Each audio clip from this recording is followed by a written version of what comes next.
Hello, everybody.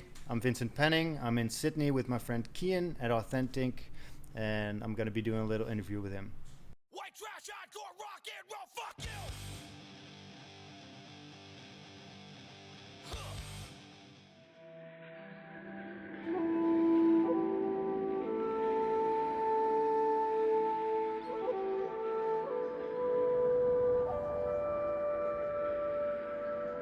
Last time I was here, Yeah.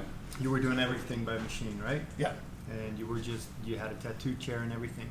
Normal Japanese tattoo. style tattooer in a chair. Yes. Yeah. Now I come here, you have all these mats that we're sitting on right now, and you're doing everything by hand. Can you tell me something about that? Yeah, so it was a progression. So I'd always wanted to do tabori, and obviously being Japanese style, I wanted.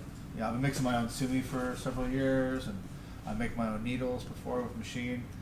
And then I became friends with the guy Horikashi from Gifu. He tattooed me. I went to Japan, hung out with him. He came here, did a guest spot. He's a tabori artist, and so I just honestly, dude, I bought tabori equipment from Horiyoshi like 5 years ago, but no instructions. Just like here's some needles, here's a jig, here's a stick. Have at it. All right. I went from sitting in a chair like a normal person to sitting cross-legged for 6 hours every day. Fucked my hip and had to get physio. But I mean, it took a year of pain until I finally got it figured out. Just struggling with everything.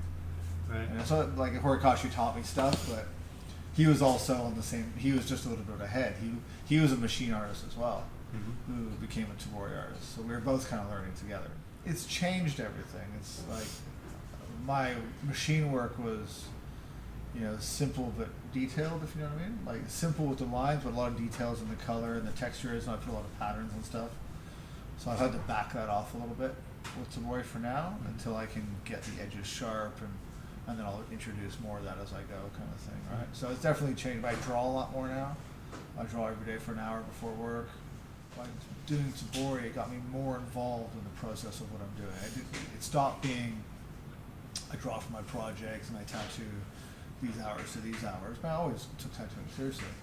But with tabori, it was, I'm making every needle. I'm grinding only by hand.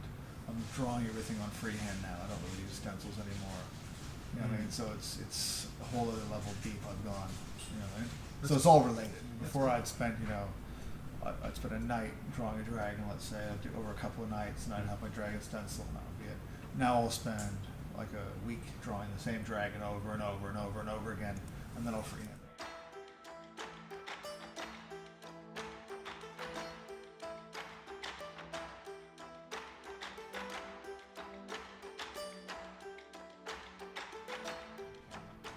It was when you could buy pre-made tattoo needles that everything fucking changed.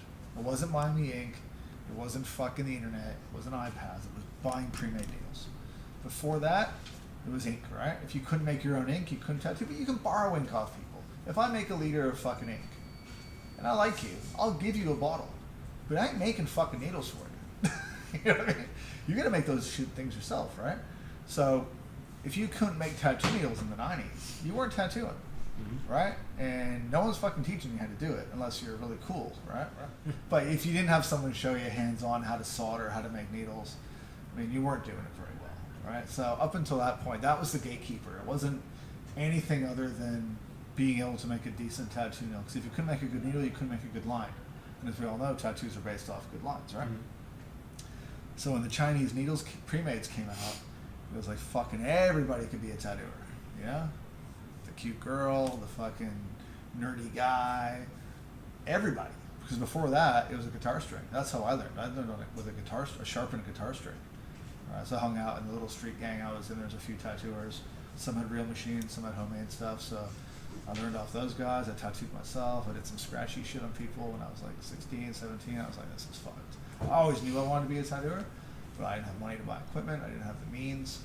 So when I got a bit older, when I was like 22, 93, I've been saving up. Spent all my money on a Huck Spalding Super Saver tattoo outfit #2. Got that. Got it all fucking set up. Did a little tattoo on myself and went to a shop and bullshitted my way into a fucking job. Worked there for like 6 months, kind of figuring shit out without any help. And then I went and got a job with Crazy Iceland. He mentored me.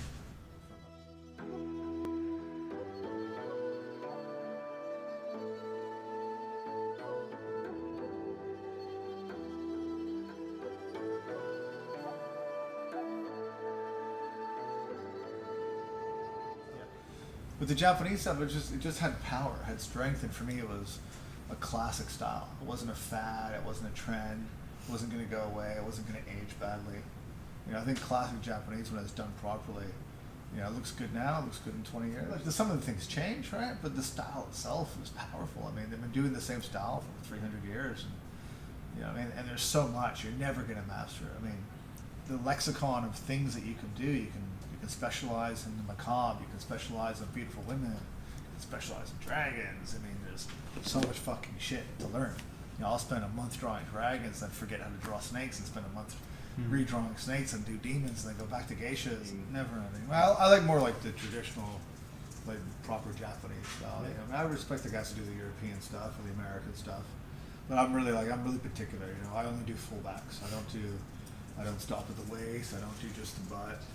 I only do from neck to knee. Oh, look, I'm a big fan of Horiyoshi the second, man. Like, just for backgrounds and shit.